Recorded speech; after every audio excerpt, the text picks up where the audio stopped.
आदाब नाजरीन, मैं सनम एजाज और आप देख रहे हैं ग्राउंड रिपोर्ट। श्रीनगर से लेके दुनिया भर के बड़ी खबरों पर हमारी पहली नज़र। लेकिन सबसे पहले बड़ी खबर करें तो दिल्ली से खबर आ रही है कि कोई तजुर्बा हुआ है इस कोविड के ख़िलाफ़। ये तजुर्बा क्या है, इसकी पूरी तफसील हम आपको रात 9:30 बजे बताएंगे।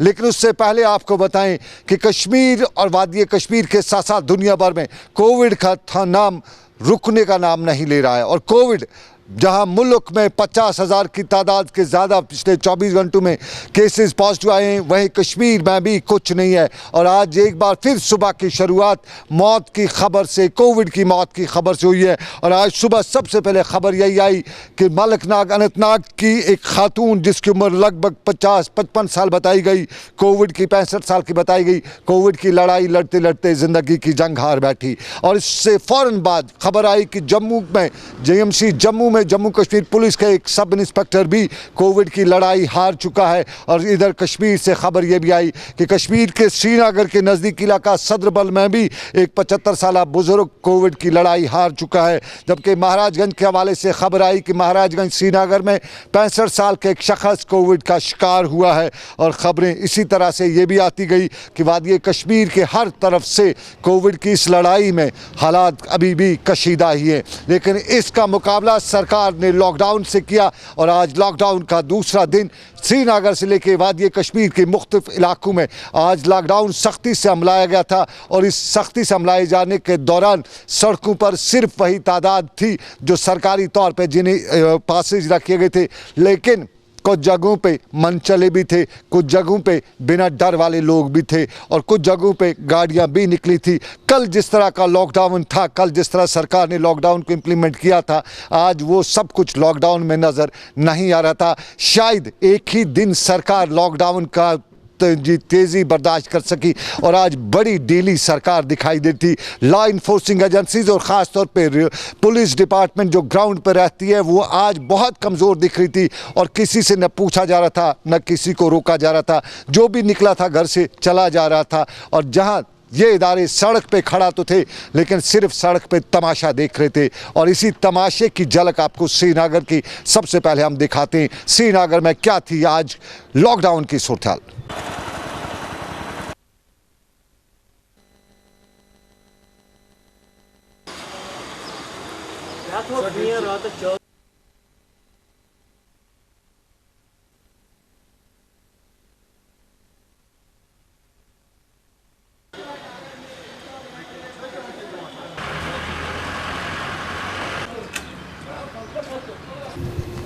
श्रीनगर की ये झलक लॉकडाउन की, लेकिन वादी कश्मीर के दूसरे हिस्सों में भी इसी तरह की खबरें आ रही हैं। बांडीपोरा में जहां परसों बताया गया था कि कुछ राहत होगी, खबरें हैं कि वहां सख्ती से अमलाया जा रहा है। गांदरबल में भी बड़ी सख्ती है, लेकिन बारामूला में कुछ इलाकों में सख्ती और कुछ इलाकों में नरमी। यूँ कहें तो लॉकडाउन को सरकारी तौर पर मिले जुले रद्द-ए-अमल के साथ ही इम्प्लीमेंट किया जा रहा है। बारामूला की झलक भी आपकी नज़र। मासिक अपने घरों से न निकले।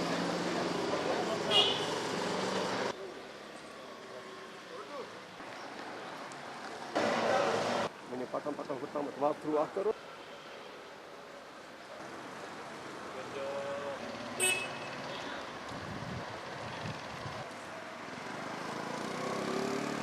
ये बारामूला की झलक, लेकिन बारामूला के साथ साथ वादी कश्मीर के दूसरे हिस्से भी हैं। सबकी एक एक झलक के साथ साथ आपको हम ये भी दिखाते हैं कि बडगाम की क्या सूरत-ए-हाल थी। बडगाम में भी आज इंतज़ामिया के पुर्जे थोड़े ढीले हो गए थे। लॉकडाउन जिस तरह से कहा जाता है होता है वो नहीं था। और वहाँ ग्राउंड पे फोर्सेस के लोग जो थे पूरी तरह से इम्प्लीमेंट नहीं कर रहे थे। पटन में भी लॉकडाउन था, और पटन के साथ साथ त्राल के इलाकों में भी लॉकडाउन था। और ये सारी सूरत-ए-हाल पूरी वादी कश्मीर के मुख्तलिफ इलाकों में। लेकिन सबसे पहले हम राजौरी चलते हैं। राजौरी में दो खबरें हैं हमारे साथ, और इन दोनों खबरों पे हमारे साथ इस वक्त जमशेद मलिक हैं। जमशेद, आपसे जानना चाहेंगे कि क्या थी लॉकडाउन की सूरत-ए-हाल, पहले वो बताइए, उसके बाद दूसरी खबर का सवाल भी आपके पास आएगा। जी सनम, राजौरी में कोविड-19 के केस दिन ब दिन जिस तरह बढ़ रहे हैं, देर रात को 21 मजीद पॉजिटिव आए और इस तरह कुल मिला के 500 से पार 500 से 17 के आसपास चला गया है। ये इनकी हद जो पॉजिटिव आए हैं, उसके बाद सख्त लॉकडाउन राजौरी में लगातार पिछले 15 दिन से देखने को मिल रहा है। आने जाने वाली गाड़ियों पर पाबंदी आयद है, खारदार तारें पूरे शहर में बिछा दी गई हैं, किसी को आने जाने की इजाजत नहीं है। ये इंतजामिया की तरफ से जरूर अब कदम उठाया गया है कि मेडिसिन की दवाइयों को खोलने की इजाजत वक्त के लिए जरूर दी गई है, क्योंकि राजौरी में कोविड-19 के केस दिन ब दिन पूरे शहर के साथ साथ गिरदोनवा में भी बढ़ना शुरू हो गए। देर रात को भी एक पॉजिटिव केस ऐसा सामने आया है जो लंबेड़ी मेन ब्रांच है जम्मू कश्मीर की, उसका मैनेजर भी पॉजिटिव आया है, एक दुकान मेडिसिन दुकान का मालिक भी पॉजिटिव आया और कई लोग और भी पॉजिटिव आए। इसमें अब ऐसे पॉजिटिव लोगों की तादाद ज्यादा हो रही है जिनकी कोई ट्रैवल हिस्ट्री नहीं है, बल्कि ये क्लोज कांटेक्ट में आए, और कई ऐसे पॉजिटिव सामने आ रहे हैं जिनकी कोई ट्रैवल हिस्ट्री नहीं है, ना ही किसी क्लोज कांटेक्ट के साथ उनका राब्ता हुआ। उसके बावजूद भी ऐसे लोगों के पॉजिटिव आने का सिलसिला भी लगातार जारी है। और सबसे बड़ी बात यह है कि इंतजामिया की तरफ से अब जिला में टेस्ट की जो स्पीड थी वो बहुत ज्यादा बढ़ा दी गई है, और आज जो टारगेट रखा है इंतजामिया की तरफ से 1500 लोगों का आज सैंपल लिया जाएगा टेस्ट के लिए। अगर पुंछ की बात करें तो पुंछ के हालात राजौरी से बहुत ज्यादा बेहतर हैं, क्योंकि वहां इस वक्त अगर एक्टिव केसों की तादाद करें तो 30 के आसपास सिर्फ एक्टिव केस हैं, और कोई भी कम्युनिटी से कोई भी केस सामने नहीं आया। इसके चलते इंतजामिया की तरफ से जरूर अब थोड़ी सी पाबंदियां वहां भी दोबारा कर दी गई है। यहाँ सुबह 8 बजे से लेकर 3 बजे तक दुकानों को खुलने की इजाजत है, उसके बाद बंद कर दी जाती है। दूसरी तरफ पुंछ इंतजामिया ने राजौरी के लोगों को पुंछ में दाखिले पर पूरी तरह पाबंदी आयद कर दी गई है, और इस वक्त पुंछ में आप देखे जाए तो पुलिस वालों के सिर्फ टेस्ट किए जाने का सिलसिला जारी है, और दुकानदारों के साथ साथ अब ट्रक ड्राइवर या दूसरे ड्राइवरों के टेस्ट करने का सिलसिला भी शुरू कर दिया गया है। जी चलिए जमशेद, अब मुझे बताइए, अस्पताल की खबर आपने की है, ये खबर क्या है, हमें थोड़ी तफसील बताइए, किस तरह के वाकयात पेश आए हैं। जी सर, मेडिकल कॉलेज राजौरी जो 2014 में इसके अंदर एक लिफ्ट लगाई गई थी, क्योंकि 5 मंजिला इमारत है, 5 मंजिला इमारत के लिए ऊपर नीचे आने जाने में मरीजों को काफी परेशानियों का सामना होता था। उसको देखते हुए 2014 में 4 फरवरी 2014 को उस वक्त के वजीर सेहत ने इसका इफ्ताह किया था। सिर्फ उसी 4 दिन, जो 4 फरवरी को इस लिफ्ट पे अप डाउन किया गया, उसके बाद ये लिफ्ट आज तक बंद पड़ी हुई है।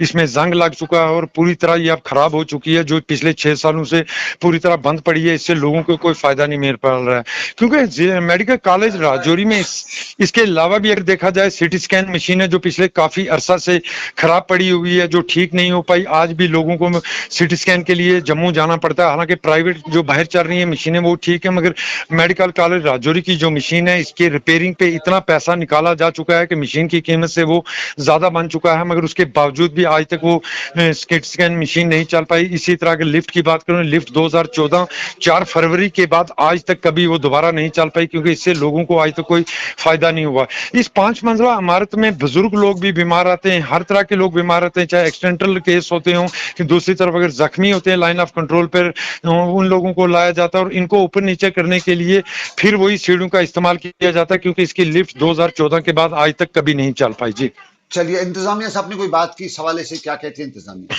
जी, मेडिकल कॉलेज इंतजामिया से हमारी इस हवाले से बात हुई तो उनका ये कहना है कि लिफ्ट का जहां तक ताल्लुक है, इसके मुताल्लिक अब दोबारा एक बार लिखा गया है हायर अथॉरिटी को, क्योंकि इस लिफ्ट के मुताल्लिक जिस तरह पहले भी कहा गया कि इससे पहले भी लिखा गया था, मगर इस पे ध्यान नहीं देगा, मगर अब दोबारा कहा गया है और जल्द उम्मीद है कि इस पे दोबारा काम होगा।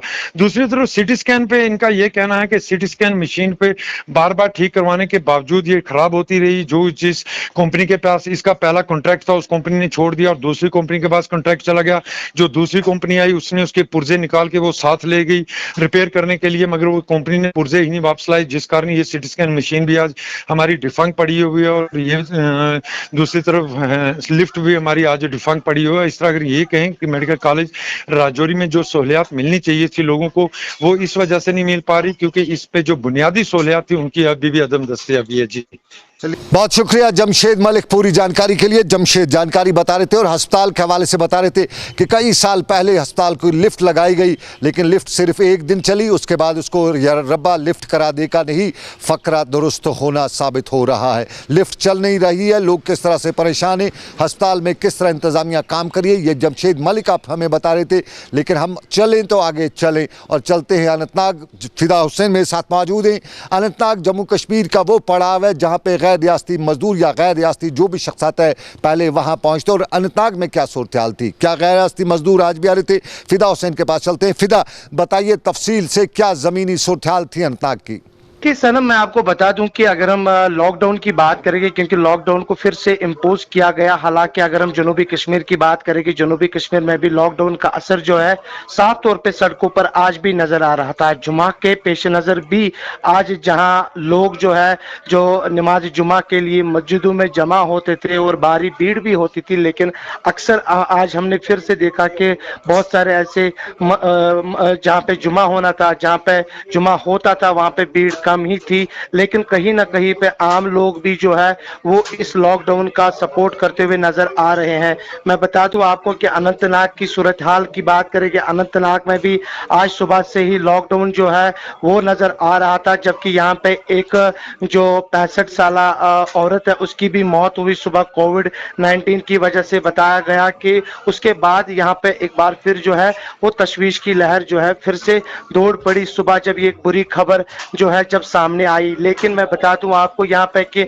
हर रोज कहीं ना कहीं पे जनूबी कश्मीर हो या सेंट्रल कश्मीर हो या बाकी जो भी जितनी भी जगह है वहां से कहीं ना कहीं पे अब बुरी खबर जो है हर रोज जो है यहाँ पे लोग जो है सुनते आ रहे हैं। लेकिन लोगों को भी चाहिए कि वो बिना मास्क के बाहर ना आए, अगर वो बाहर आते भी है तो मास्क पहन के ही वो बाहर आए। अगर वो कहीं पे जमा भी होते हैं तो वहां पे लोगों को समझाए कि आप वहां पे जमा ना हो जाए, क्योंकि इस वक्त कोविड-19 ने अपना कहर जो है वो यहाँ पे जारी रख किया है और ये वायरस पता नहीं है किन किन लोगों के यहाँ है और किस किस को है। और कहीं ना कहीं पे आप लोगों को भी समझना चाहिए कि अगर कोविड-19 को हमें हराना है, कोविड-19 से अगर हमें लड़ना है तो हमें वो एसओपी जो है जो पहले ही जारी की गई है उसका फॉलो करना चाहिए। और अभी भी कुछ ऐसे लोग हैं जो कि फॉलो करते हुए नजर नहीं आ रहे, जो कि बिना मास्क के अभी भी निकलते हैं, जिनके चेहरे पे डर भी नहीं है कि ये कोविड ने कितना कहर मचा है। लेकिन अब कहीं ना कहीं पे लोग जो है अब अंदर ही अंदर जो है उनके अंदर यही तशवीश है कि अब हर रोज कहीं ना कहीं पे किसी न किसी की मौत जो है कोविड-19 की वजह से हो रही है। लेकिन अब वक्त आ चुका है, वक्त आ गया है जब हमें संभलना चाहिए, जब हमें समझना चाहिए कि इस जंग में अगर हमें जीतना है तो फिर हमें एहतियात बरतने की जरूरत है। फिदा, एक और मामला जो है जो हम आपसे जरूर जानना चाहेंगे, ये हमारे व्यूवर्स को जरूर बताइए कि यूजुअली पिछले कुछ दिनों से बताया जा रहा था कि जम्मू श्रीनगर हाईवे पे बड़ा रश है, गैर रियासती मजदूर आ रहे हैं, बाकी कुछ मामला बहुत से थे, कुछ सियासत भी करे थे, तो इस वक्त क्या है सूरत हाल, क्या गैर रियासती मजदूर इस वक्त भी आ रहे हैं या कुछ कमी आ चुकी है? देखिए बहुत ज्यादा कमी जो है वो आज उधर जवाहर टनल के इस पार जो है नजर आ रही है। हालांकि पहले कुछ दिनों में जो गैर रियासती मजदूर जो काम के लिए यहाँ पे आ रहे थे उनकी भीड़ जो है काफी ज्यादा थी और उनकी जो टेस्टिंग है वो वहाँ पे होती थी। तो उसके बाद जब तक उनका टेस्ट जो है नहीं आता था तब तक उनको यही कहा जाता था कि इनको आप अपने वहाँ रखिए, बाहर इनको काम करने के लिए इजाजत नहीं देना तब तक जब तक इनके रिपोर्ट जो है सामने नहीं आएंगे। लेकिन यहाँ पे बात यही है कि अब वो रश जो है नहीं नजर आ रहा है जवाहर टनल के इस पार, तो कहीं ना कहीं पे खुद भी अब लोग इस बात को समझ रहे हैं, क्योंकि अब इस कोविड ने यहाँ पे जिस तरह से अपनी पकड़ जो है वो बना ली है, अब इस पकड़ को हम कैसे छुटकारा पाएंगे इससे लोगों को ही संभलना चाहिए। बहुत शुक्रिया फिदा हुसैन पूरी जानकारी के लिए। और फिदा के साथ साथ आपको नाज़रीन बताते चलें कि और भी मामला थे। बाहर से गैर रियासती मजदूरों की तादाद 15,000 से ऊपर है। वादी कश्मीर के मुख्तलिफ हिस्सों में भट्ठों पे काम करें, लेकिन उन भट्ठों पे क्या उन्हें बुनियादी सहूलियात मौजूद है? वज़ीर-ए-आज़म ने स्वच्छ भारत अभियान का ख्वाब भी देखा, ऐलान भी किया और स्वच्छ भारत में कहा गया कि हर घर को वाशरूम मिलेगा, बाथरूम मिलेगा। लेकिन ये भट्ठा मजदूर जो आते हैं, क्या इन भट्ठों पे इन्हें वो फैसिलिटीज़ हैं, इन्हें वाशरूम फैसिलिटीज़ हैं? कायदे और कानून पोल्यूशन डिपार्टमेंट के मुताबिक हर भट्ठे पे इनके लिए बाज़ाब्ता तौर पे टॉयलेट फैसिलिटी होनी चाहिए। लेकिन जब हमने मुख्तलिफ टॉयलेट इन इलाकों का दौरा किया, इन भट्ठों पे गए, तो हमें यही मालूम हुआ कि ये खेत खलियान में ही हाजत बशरी के लिए जाते हैं। यानी स्वच्छ भारत अभियान जो वज़ीर-ए-आज़म की, उसकी खुल्लम खुला दजियाँ बड़गाम में उड़ाई जाती हैं और किसी भी भट्ठे पर कहीं पर भी इन मज़दूरों की जो बड़ी तादाद है, औसतन एक भट्ठे पर 100 के करीब मजदूर है, उनके लिए वाशरूम फैसिलिटी नहीं है, हाजत बशरी की फैसिलिटीज़ नहीं है। ज़रा ये भी ज़रूरी है इंसान के लिए और इस पर गौर करना भी है। एक छोटी सी बात हो सकती है किसी के लिए कि फैसिलिटी नहीं है, लेकिन बात बड़ी है क्योंकि पूरे इलाके के खेत खलियानों में ही इन्हें सुबह के वक्त जाना पड़ता है। वो अलग बात है कि इस बडगाम के बट इलाके से रेलवे ट्रैक नहीं गुजरता है, वरना ये सारा मामला रेलवे ट्रैक पे ही गुजारा जाता है। लेकिन इसके साथ दूसरा मामला और कश्मीर के हालात में गांदरबल कल की खबर कि शौहर ने अपनी शरीक हयात का कत्ल किया था और आज गांदरबल के दरियाई सिंध से एक लाश मिली है जिसका दड़ नहीं था, सर नहीं था, टांगें ही थी और इस लाश की शिनाख्त नहीं हो सकी है। मुकामी लोगों ने दरियाई सिंध में ये लाश देखी, उसके बाद उसे निकाला गया तो मालूम हुआ कि सिर्फ टांगें हैं, दड़ नहीं है।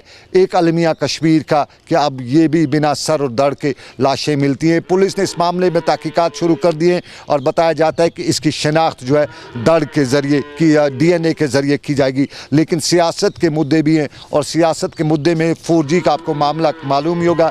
कल बताया गया कि एक लंबी लाइन है 4G के हवाले से, लेकिन आज जम्मू में सईद अल्ताफ़ बुखारी जो अपनी पार्टी के सदर भी हैं ने प्रेस कॉन्फ्रेंस के दौरान जहां कश्मीर के हालात का भी वाविला किया, वहीं 4G पर भी सवाल उठाए और 4G के साथ साथ रेस्टोरेशन ऑफ जम्मू कश्मीर की जो रियासत है उसकी वापसी का मुतालबा भी दोहराते हुए कहा कि इन हालात और मामलात में कश्मीर के हालात को सुलझाना है तो कुछ न कुछ करना ही पड़ेगा। जम्मू में सईद अल्ताफ़ बुखारी की प्रेस कॉन्फ्रेंस। अफसोस की बात है कि कोविड की आड़ में सब चीज़ को पीछे धकेला जा रहा है। हमारे स्कूलों का हाल, बच्चों का जो कैरियर है बिल्कुल ख़त्म हो गया है। वैसे ही हम 5 अगस्त से पहले हमें कहते थे आप बंद हो, अब लॉकडाउन उसको नाम हो गया। पहले क्रैकडाउन था, अब लॉकडाउन है। फ़र्क खाली C और L की आ गई और कोई फ़र्क नहीं है। 4G हमारे लिए अब मुझे लगता है ऐसी चीज़ बन गई है जैसे हम चांद सूरज ढूंढ रहे हैं। हमारे बच्चे कैसे पढ़ेंगे? जो हमारे बच्चे बाहर से आए, बाकी यूनिवर्सिटियों में पढ़ रहे थे, बाकी कॉलेजेस में पढ़ रहे थे, प्रोफेशनल कॉलेजेस में पढ़ रहे थे, ऑनलाइन उनके क्लासेस चल रहे थे, लेकिन हमारे बच्चों को उससे भी महरूम किया गया है। मेरी पुरजोर अपील है हिंदुस्तान के होम मिनिस्टर से जो इस वक्त बराह रास्त हमारी सरकार को चला रहे हैं कि सज़ा की एक इंतहा है, इस इंतहा को अब ख़त्म करिए। कम से कम बच्चों को 4G दीजिए ताकि इनके कैरियर और ख़राब ना हो जाएं। हमारे बच्चे कुछ विदेश में पढ़ते थे, वो भी वापस आ गए हैं, उनके क्लासेस भी ऑनलाइन चल रहे हैं, लेकिन मोटी मोटी फीसें देकर भी वो महरूम है, वो अटेंड नहीं कर पा रहे हैं क्योंकि 4G अवेलेबल नहीं है। एक और बात जो मैं कहना चाहता हूँ, एक मुनज़्ज़म कोशिश हो रही है कि 72 साल की जो सियासत रही है कि कश्मीर को जम्मू से लड़ाओ और जम्मू को कश्मीर से लड़ाओ, फिर तरह तरह के डिसीजंस में ऐसा करने की कोशिश की जा रही है। अपनी पार्टी इसीलिए वजूद में आई है क्यों आज कोई विवाद नहीं है। जम्मू की अवाम चाहती है कि हमारी स्टेटहुड बहाल हो जाए, कश्मीरी अवाम चाहती है स्टेटहुड बहाल हो जाए, जम्मू की अवाम चाहती है कि हमारे लैंड्स की राइट्स हमारे पास ही रहें, जॉब्स हमारे पास रहें, यही कश्मीरी चाहते हैं। आज कोई विवाद इमोशनल नारा नहीं है। मेरी आपके माध्यम से दोनों खित्तों के अवाम से गुजारिश है कि किसी के भी जज्बाती नारों में ना आइए, और जो साजिशी अनासिर आज भी कुछ ऐसे फैसले कर रहे हैं कि ये दो खित्ते आपस में लड़े, मैं उनको भी कहता हूं कि आपकी साजिश अब कामयाब नहीं होगी। ये आज 72 साल बाद का जम्मू कश्मीर है। आज की जो लोग यहाँ हैं, जो आज की यूथ यहाँ है, उन्हें मालूम है उन्हें क्या चाहिए।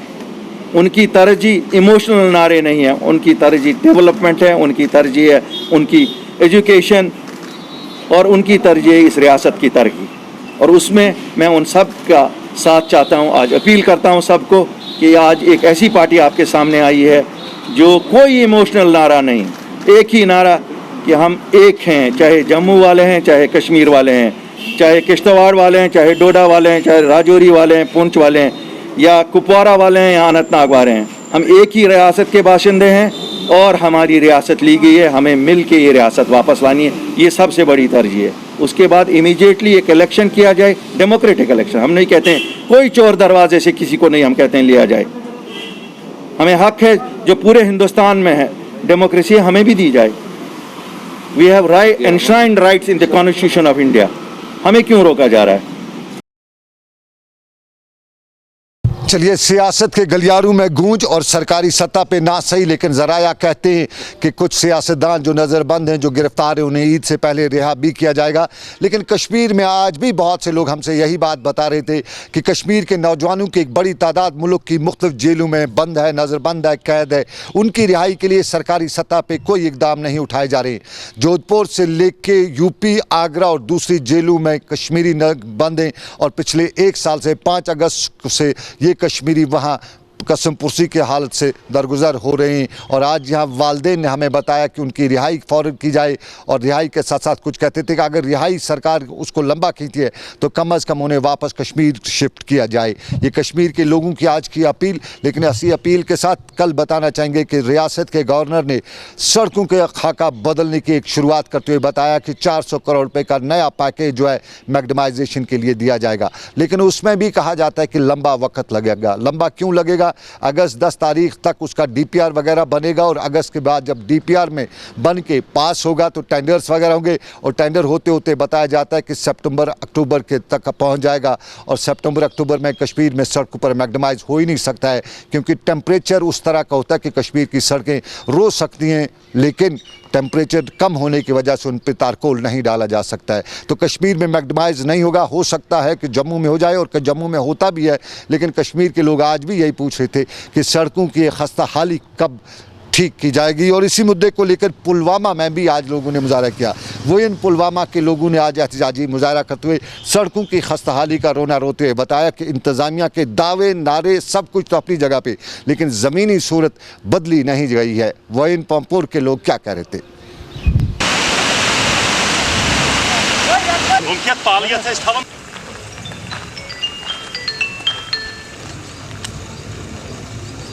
मे जनाब कोर कमरस दोद यक जन गज पत वो तमो चोन यून जरूरत कहें, ये हालात खराब, ठेकेदार वनकस सिडरे पत करो गोच कम। आज जनाब आज तान तह गई मजबूर गुलिस्तान न्यूज गुजारिश करनस सान मुतालबा वात तो कुन। बह जनाब 15 फेर कर डी सी सो मीटिंग में डी सी साहब मीटिंग में गोस एडिशनल डी सी तम दितुम लिखित एक जनस पे, एक जनन कोर अत कहीं गौरा। सोन गुजारिश अख चीज अख दीतन तुम दोब पित अत रतन मैगडम बी दीतन नलक लाइन बह हतस चूलो शेट के यी ट्रांसफार्म खस्त गोमुत। जनाब कर गवर्नरस अपील, बाकी गए सारी तसलिया खुद गवर्नरस योर गई मशीरन तहदन तमो तोर कहीं तवज्जो। गवर्नरस अपील कर गुजारिश कर मेहरबानी कर धर्मिक पास कर सानिस गामस मज कह नजर सानी। वहीं पापोर के लोग सड़क की खस्ता हाली को लेकर परेशान, लेकिन बारामूला के कानसपोरा के लोग भी, सिंहपुरा के लोग भी तामीर और तरक्की का रोना रोते हुए बता रहे हैं कि तामीर और तरक्की के नाम पर महकमू ने बड़ी रकूमात खर्च की हैं, लेकिन उन रकूमात को वाकई ज़मीनी तौर पर ज़मीनी सतह पर पूरी तौर पर खर्च नहीं किया है, वरना बारामूला की सरकारी इमारत का ये हाल नहीं होता। इरशाद अहमद हमारे नुमाइंदे बारामूला में के हैं, और उनने वहाँ सिंहपुरा की एक सरकारी इमारत का खदखाल कुछ इस तरह से बयान किया है। देखेंगे कि यहाँ एक हॉस्पिटल की बिल्डिंग है डॉक्टर की, और ये पिछले 15 साल से ये बिल्डिंग इसी तरह पड़ी है, और इस पर भी 20 लाख रुपए उस वक्त प्रोजेक्ट इस पर लगा हुआ था, मगर बस इसी जूं का तू है। और इसमें अब इस वक्त लोग गंदगी फैलाते हैं, चारवाई छुगरना तिम और भी बहुत से काम हो रहे हैं। ये नाजायज़ काम यहाँ होते हैं। शाम को अगर आप देखोगे यहाँ चर्च पीते हैं लोग, और मतलब ये हमारी बदकिस्मती है। बहुत मुश्किल की ज़िंदगी हम जी रहे हैं, और चाहे वो सिख है, मुसलमान है, पंडित है, हिंदू है, यहाँ सब कम्युनिटियाँ रहती हैं। पंडित भी हमारे साथ रहते हैं यहाँ, मगर they are living a very hard life, very tough life. चलिए, ये सिंहपुरा बारामूला की खबर। लेकिन आरीगाम बडगाम में भी तामीर और तरक्की का न होने पर अवामी हल्के रो रहे हैं, और आरीगाम बडगाम में बताया जाता है कि पिछली सरकार ने वहाँ पे वूल पार्क बनाने का ऐलान किया था। उसके लिए बाज़ाब्ता तौर पे ज़मीन को भी निशानदेही की गई, ज़मीन की निशानदेही करते करते रकूमात भी वागुजार की गई, लेकिन उसके बाद काम ऐसे ठप हुआ जैसे गधे के सर से सींग। और मुकामी लोग आज भी इस सारे को लेकर परेशान हैं, और सरकार तक ये बात पहुँचाते हैं कि अगर यहाँ पर इस पर काम लग जाता है तो न सिर्फ इलाके के लोगों को रोजगार मिलेगा, बल्कि कई लोग नौकरियां भी इस कारखाने से, इस सरकारी दफ्तर से हासिल कर सकते हैं, और इसकी फौरी इस पे काम लगाने की मांग भी की जा रही थी। गवर्नमेंटन पत्म लटि वूल पार्क गोमुत एलाट योर अत पोस त्रिमुत लेकिन वुनिक तान लग वुनिक तान कह वाते योर रोजगार अ बेरोजगार पढ़ित लिखित बेरोजगार ये इलाकस मज तम गसा इलाक योर शालनाट फ्रेसवाड़ आरगाम योर बुगरू क्रमशर खान सोबन नज़दीक योर योर बेरोजगारी खत्म अगर ये लागन तो योर मुश्किल गए हल तो बाकी वसलाम। चलिए ये तामीर और तरक्की के मामलात में लेकिन पानी की किल्लत बराबर महसूस की जा रही है। वादी कश्मीर के हर तरफ से हाहाकार मची हुई है, पानी की किल्लत है। शहरों में पीने के साफ पानी की किल्लत है तो गांव देहात में सैराबी पानी के साथ साथ पीने के पानी की किल्लत है। सैराबी पानी के हवाले से मुकामी लोगों का इल्ज़ाम है कि जब जल शक्ति अभियान यानी PHE डिपार्टमेंट को नहरों की मरम्मत करनी थी तब नहीं की, और इस वक्त जब पानी की ज़रूरत है तभी नहरों पर काम लगा दिया है, और काम लगाते हुए पानी की सिंचाई का पानी उनसे नहीं गुजारा जा सकता है, और यूँ सैराबी पानी की किल्लत है। और पीने के पानी की किल्लत का बयान करते हुए यही बताया जाता है कि लाखों करोड़ रुपए तो बाकी मामलात में खर्च किए जाते हैं, लेकिन कहीं एक पाइप टूटी है, कहीं एक नल फूटा है तो उस नल की टूटे नल और फूटे नलके को जोड़ने के लिए या उसको रिपेयर करने के लिए महकमा कहीं नज़र नहीं आ रहा है। और यही वजह है कि वादी कश्मीर में पानी की किल्लत है। और लोग आज ये भी बता रहे थे कि जिस तरह से इस वक्त सरकार काम कर रही है वो सरकार का काम जो है वो आवाम के तय बिल्कुल फिट नहीं हो रहा है, क्योंकि यहाँ कहीं पे भी जवाबदेही नहीं है। लोग मुजाहरा करते हैं, लोग बातें पहुँचाते हैं, लेकिन मुजाहरा करने के लिए नारेबाजी करने के बावजूद भी कोई भी महकमा हरकत में नहीं आता है। और PHE महकमे के हवाले से यही बताया जाता है कि कुछ भी करें लेकिन उनके कानून पे जूं नहीं रेंगती है। और यही वजह कि कहीं पे भी PHE डिपार्टमेंट लोगों को न पानी पहुँचा सकता है, न सैराबी पानी की उनके लिए कोई वसाइल पैदा कर सकता है। और ये पीने की पानी की बात, लेकिन होमगार्ड भी आज प्रोटेस्ट पे थे। रामबन में आज होमगार्ड से वाबस्ता लोगों ने मुजाहरा करते हुए बताया कि मरकजी रियासती सरकार को इस वक्त होमगार्ड के रिलेटेड जो मरकजी जो कोर्ट का जो हुक्मनामा है, मुअज़्ज़ज़ अदालत का हुक्मनामा है, उस अदालती अहकामात को ज़मीनी सतह पर सादर किया जाना चाहिए। हमारी कुछ प्रॉब्लम है, जैसे हमारी जो ड्यूटी है, ड्यूटी 9 दिन की है, जबकि दूसरी जो हमारी स्टेट है UT है उसमें पूरे 30 दिन दिए जाते हैं। तो हमारे से हम सरकार से यही रिक्वेस्ट करते हैं कि हमारे 30 दिन रेगुलर ड्यूटी होनी चाहिए। तो इसलिए ये भी हम सरकार से रिक्वेस्ट करते हैं कि हम इस 2700 में अपना पेट नहीं पाल सकते हैं। तो इसके बाद जो सुप्रीम कोर्ट की जजमेंट थी 2015 की, उन्होंने बोला था कि जो कांस्टेबल की पे जो है हमको मिलनी चाहिए, लेकिन यहाँ पर कांस्टेबल की पे तो कहाँ, जो दूसरे UT में वो भी नहीं हमें मिला। तो इसके बाद सर ड्यूटी हम जैसे हमारे कोई भी रेस्क्यू ऑपरेशन है, अमरनाथ ड्यूटी है, हज यात्रा है, नाइट पेट्रोलिंग है, डे पेट्रोलिंग है, कोई एक्सीडेंट हो जाता है, ये पहाड़ी हमारा एरिया है, यहाँ पर अगर कोई डेड बॉडी है उसको उठाना है, कोई दरिया में डूब गया उसको निकालना है, ये सारी ड्यूटी हम करते हैं।